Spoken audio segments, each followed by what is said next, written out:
right, guys, welcome back to another edition of Meet the Candidate. Tonight's candidate is Mr. James Jennings. He is a candidate for the MCN National Council seat for Okmulgee, Seat A. Mr. Jennings, thanks so much for joining us tonight. Thank you, sir. I guess to start off with, tell us a little bit about why you're running and what your platform is.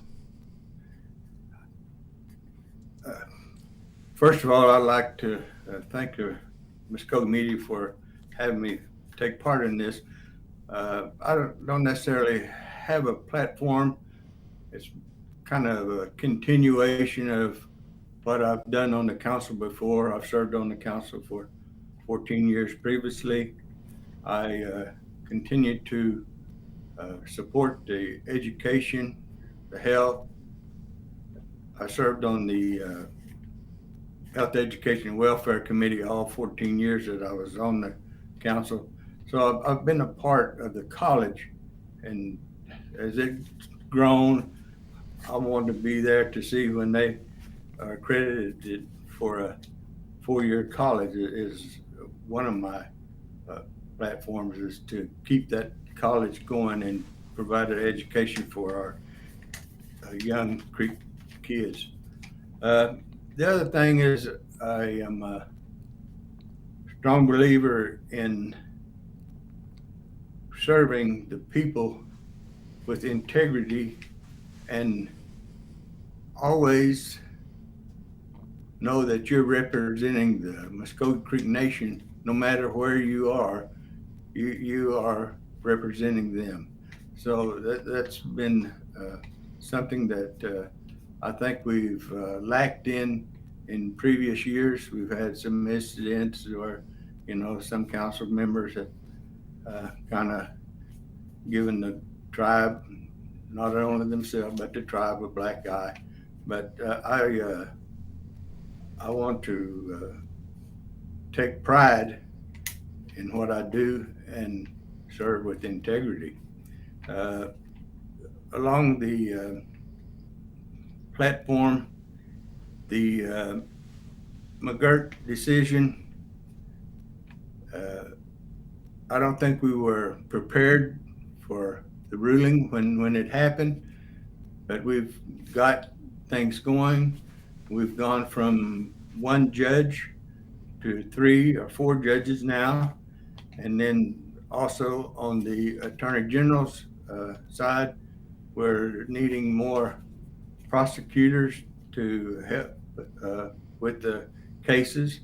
And so the other thing being, not all of the communities out there or cities or counties have been willing to cross-deputize with our light horse. So I think that needs to be addressed, and it's a big problem. And then our taxation.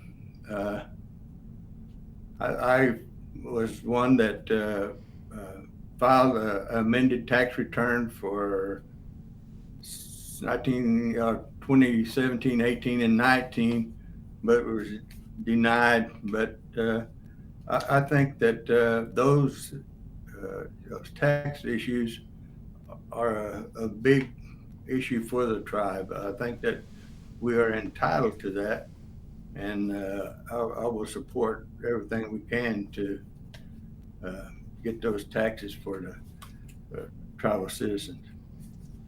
Okay. I want to remind you guys out there in the chat, if you have a question for Mr. Jennings, just pop it right into the YouTube chat here and we'll get it asked.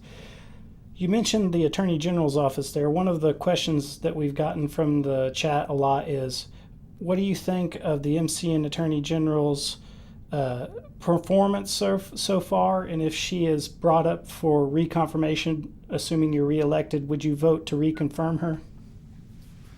I'm not being reelected. I'll be elected again, but not sorry. Reelected. Yeah.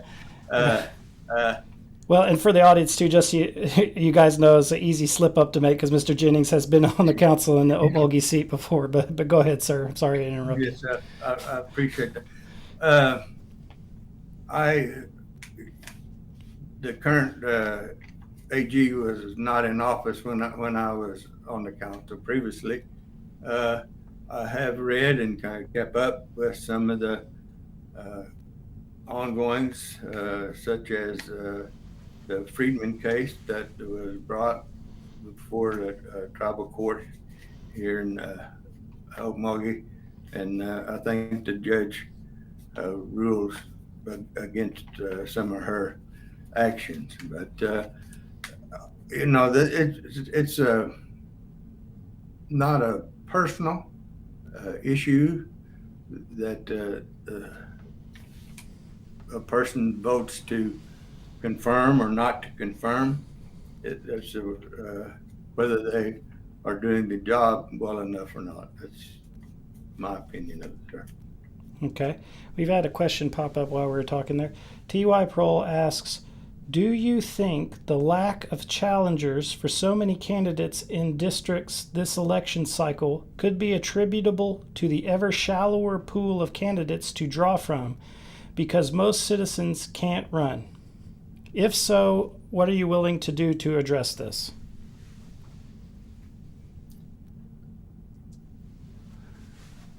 That's a good question. And since I've been on the council, this is the first time that I can remember that there were these many seats that were unopposed. Mm-hmm. I've ran for Okmulgee district, and we've had as many as 6 and 7 candidates for individual seats. You may, and I've thought about this, and I when I first ran in 2005, about term limits. You putting a term limit on the council members. Other tribes do, and we have a term limit on our chief's length of office, 2 terms, and then I think that the voter participation has a big to do with who files and who doesn't. Mm-hmm. You have I think 19,000 registered voters, and you get on the council election, just on the off year election, you may get 5,000 people to vote, and then on the chief's election like this year, you may get 8 or 9,000. That'd be a big number if you go over 8,000 in an election. Mm-hmm. So I really don't know how, other than maybe if you do set term limits on it, you could get more people. You would have a bigger turnover in the council members. All right. I've had some more questions pop up here. T.Y. Prohl asks, do you support the Mvskoke Nation testing the water quality for toxins and other pollutants in the Arkansas River inside the Tulsa city limits in the areas of the Zinc and Jinx Lake? Yes, I do. I support that. Being tested and, going to the intertribal meetings that we have, or the tribe has, along with the other 4 tribes, that is on the agenda every quarter when we have intertribal, is the Arkansas riverbed. And so the testing of it, I support it. Okay. T.Y. Prohl has another question. Do you support increasing the natural disaster assistance to adjust for inflation? Yes, I do. You look at the federal government and FEMA and how they help in natural disasters. It's so much paperwork that you have to go through to get help, and I'd like to see the tribe to increase the help and cut back on some of the paperwork. there's a natural disaster, and then you want to define an act of God, but you know, it's I just think I support increasing it though. Okay. T.Y. Prohl asks, is the climate crisis real? It's about 103 or 4 degrees out there. It's pretty hot today, so I agree. It's been awful hot the last couple of weeks. I think it is. I'm over 70 years old, and so I've seen it increase over the years. The winters and summers changing. All right. T.Y. Prohl asks, do you support making Council Oak Park a U.S. and Mvskoke National Monument? Yes, I do. I do. Okay. And All right.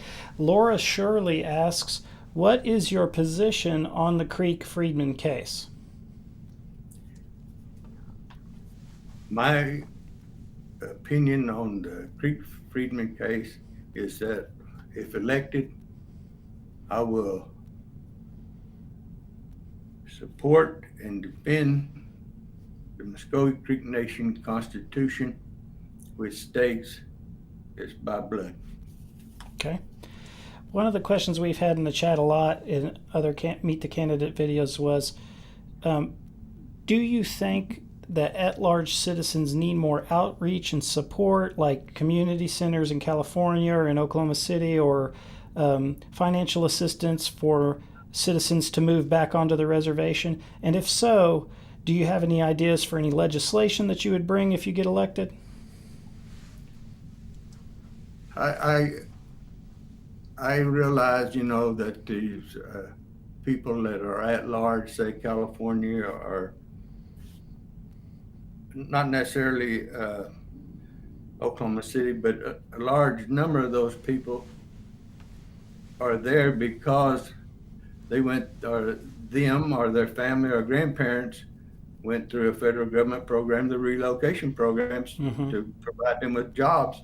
And so that's how they were moved away from the reservation. But I feel like that the Miss Edwards, who works for the chief's office for the at-large program, is doing a good job. And I think that there is ways, I think, that out there that would help more. I don't know about the construction of community centers, outside the jurisdiction, where it would be a fee property, it wouldn't be tax exempt. But Okay. thank you. T.Y. Prohl asks, do you support the proposed reforms to the Indian Arts and Crafts Act to protect against pretendianism and defendianism? I do. I support that. Okay. One of the other topics that citizens ask a lot about is, and you kind of touched on it in your earlier statement, do you think that the ethics framework that the council is operating under now is sufficient? Does it need to be expanded? Does the code need to be updated with more harsh penalties, or because of, like we were talking about, the incidents that we've seen with councilmen? If you're elected, what steps would you take to ensure there'd be a higher standard of ethics? Yeah. Well, I to start with, I think that we may need a Constitution Convention so we could address these questions. There's questions of how do you remove a council person, or how do you discipline them, as you go along. And so that's one of the issues. I think that we're time to have another Constitution Convention and bring those issues to the people and let them vote on it. And so I think there's needs in ways to punish the council member or elected officials altogether. You know. So if you're elected, would you submit legislation to start that process? Because we need to start that process. I would. All right. Is there anything that we haven't talked about yet that you think it's important to mention as part of your campaign? Maybe a question we haven't asked yet, or something you'd like to point out?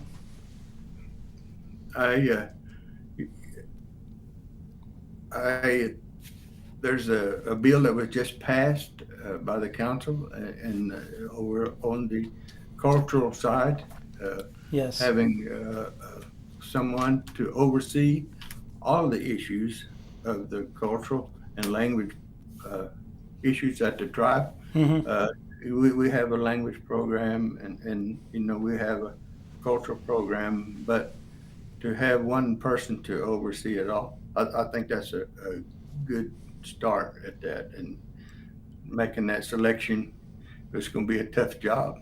Yeah. To find that one. Do you agree with the lifetime appointment?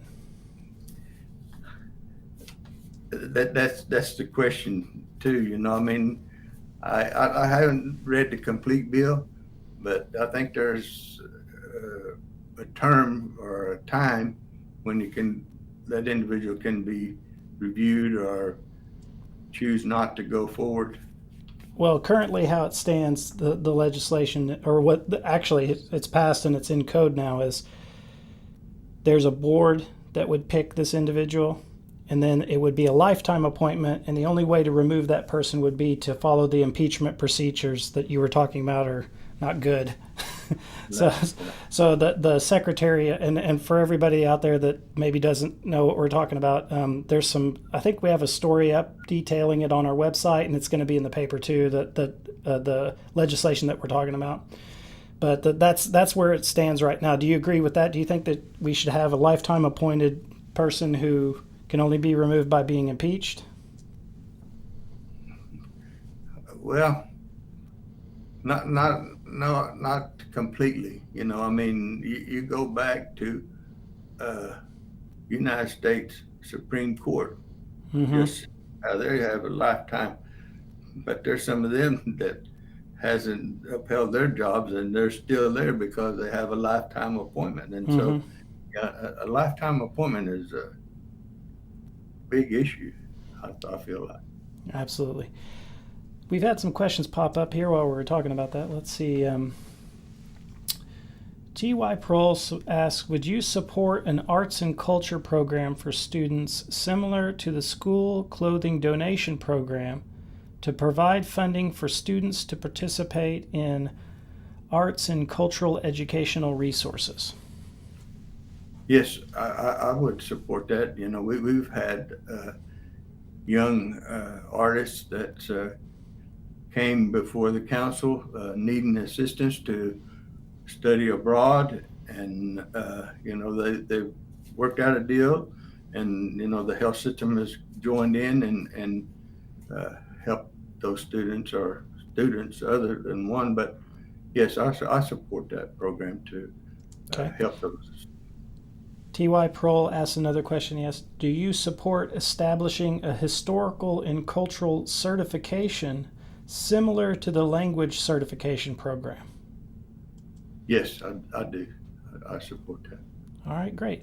Well, I want to tell you guys while you're watching, we are at 19 minutes, basically about 20 minutes. So we've got about 10 minutes more on the 30-minute time limit there. So if you have any questions, hurry up and get them into the chat so we can get them asked.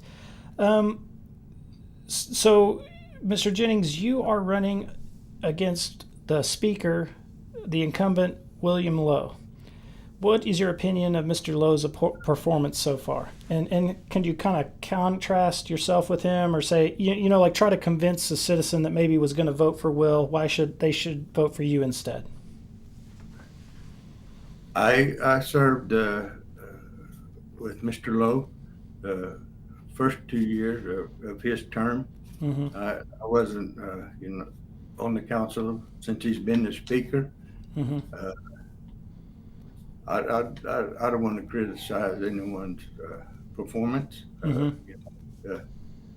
Everyone does the best they can, and I'm not seeking the position of speaker. I'm just Mm-hmm. running as a candidate to represent Okmulgee District Seat A. Mm-hmm. So that's all I have to say. Okay. Um, you previously lost your election to Nelson Harjo Sr. for the seat B seat.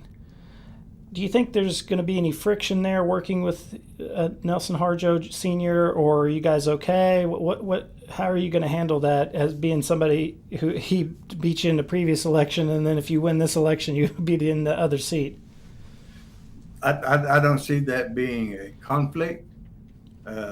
Years ago, uh, I defeated an incumbent, and then in a few years later, that person won, and he and I served on the council together, and we worked fine together. Okay. Well, we are at 21 minutes. I don't see any questions popping up. You guys, I'm going to give you a couple of more minutes. I guess the closer for me would be Mr. Jennings. Do you have any legislation that you are planning on bringing for this term? Like, let's say you get elected. Is there what's going to happen in the first 6 months to a year for you back on the council? Yes. Okay. So I mentioned the Constitution Convention. I feel Mm-hmm. like that is one thing that needs to be brought up, and something else, and I mentioned it, is the term limit. You Mm-hmm. know, it's, when I first was on the council, there was 26 members, and it was pretty tough to pass legislation like that. But now you have 2 per district, you have 16. You would have to figure out exactly 2 terms, 3 terms, is the term limit, and then grandfathering in those that have already been on the council to how you would seat them as far as term limits. Okay. We had a question pop up. T.Y. Prohl asks, do you support the Education and Training ACE program, and are you supportive of dedicating the resources, expanding our ability to pursue grants like this? Yes, the ACE program is a very good program. I support it, and uh, the other programs, even at the employment and training, previously they were not funded or paid for maintaining their grades like the higher ed was, but they are now. So I supported that, and the ACE program is a good program. Okay. T.Y. Prohl's asked another question here. He says, do you support expanding the access and services available to citizens at Council Oak Hospital?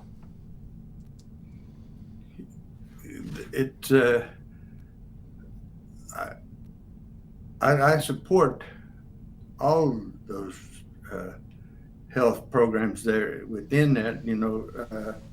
Mr. Terry has brought on specialists to work there at the clinic, as opposed to having to go through contract health and go to a doctor outside, a specialist.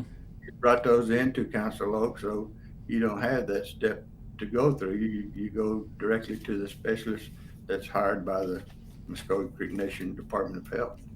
Okay. And T.Y. Prohl has posted a comment here. He just says, we need more procedures available there, please. So I agree. All righty. Well, I want to thank you for coming in tonight. Guys, if you have any more questions, pop them into the chat. I'm trying to think of anything else that we haven't touched on. We've touched on the Friedman issue and the AG. And what about our court system? Do you think it needs to be expanded? Is it doing okay? Is there enough oversight there? Oh, wait, T.Y. Pearl's popped up a question. Let me ask it first. Tulsa residents shouldn't have to keep going to Okmulgee or IHS outside the res. Oh, never mind. It's not a question. Do you think our court system is doing good, or is there a need to have more funding appropriated there? I when I was on the council previously, I went to the Choctaws and toured their court system, and they had already built a new court building, courthouse, and had several judges. And I think that is a need for the tribe, is to increase the building, a new building for the court. And currently they share the building with the National Council, but people come and go through the council building. In the court system, you don't know who's coming and going, so there's a lack of security right at the current court building. But I know they're trying to keep everybody out or whatever, from keep anything from happening in there. But if they have their own building, then they control everything in there. Right. What's your opinion on the Hooper versus City of Tulsa case and the appeal and everything? I think it was a good ruling. I support that decision. I look for more cases like that to come about. It'll reference back to the decision from the Supreme Court, but I feel like other city municipals will try to do the same thing. All right. We got about 3 minutes, guys, so if you have any more questions, pop them in there. One of the things I saw personally recently in the news was they were talking about the turnpikes in Tulsa and those areas, and how they switched everything over to that plate pay system. Yes, sir. And apparently the state doesn't have access to the tribal tags, and I think the Cherokee Nation is doing a deal to give them access. What are your thoughts on that? Should the tribe give the state access to our tribal tags so that citizens who have been driving on the turnpike can get a big build sometime down the road? I seen that in the news also, but I think some tribes already do provide, but not all. And I've had a pike pass forever, so it's one of those issues that I think that we need to speak with, like our representatives, local state representatives, and and kind of work with them and see exactly what they will use that information for. Right.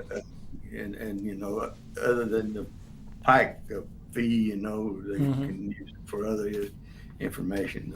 That's my concern. Well, and there's also an interesting facet to that is, how much money has the Creek Nation put back into these local municipalities for their roads and everything like that? Because that's one of the arguments that Stitt and the other side will say is, well, you guys aren't paying your fair share. But there's a whole, as a councilman, there's every quarter there's some large amount of money that the tribe appropriates to Tulsa or some place to fix their roads or put in new street signs or something like that. Yeah. I agree. All our federal road programs is maintained. Most of the busier, they don't maintain it. They build them and get them up to standards, and then the counties, those counties their job is to maintain them after we fix them. And so that money is money that the state doesn't have to pay, to maintain those. Absolutely. Well, thanks so much for coming on. We are right at 30 minutes. And for you guys out there watching, On Friday, we have at 6 p.m. we have Sandra Golden, and she is a candidate for second chief in this coming election. We had her scheduled for Monday, but there was a problem with the camera that was attached to her computer, so we couldn't do it. So we've solved that problem, but we had to reschedule for Friday. So if you guys want to ask Sandra Golden any questions, just tune in at 6 p.m. on Friday, and you can ask your question there. And with that being said, thank you, Mr. Jennings, and thank everybody out there for tuning in tonight, Mado, and I'll see you later. Chihichath, Lees.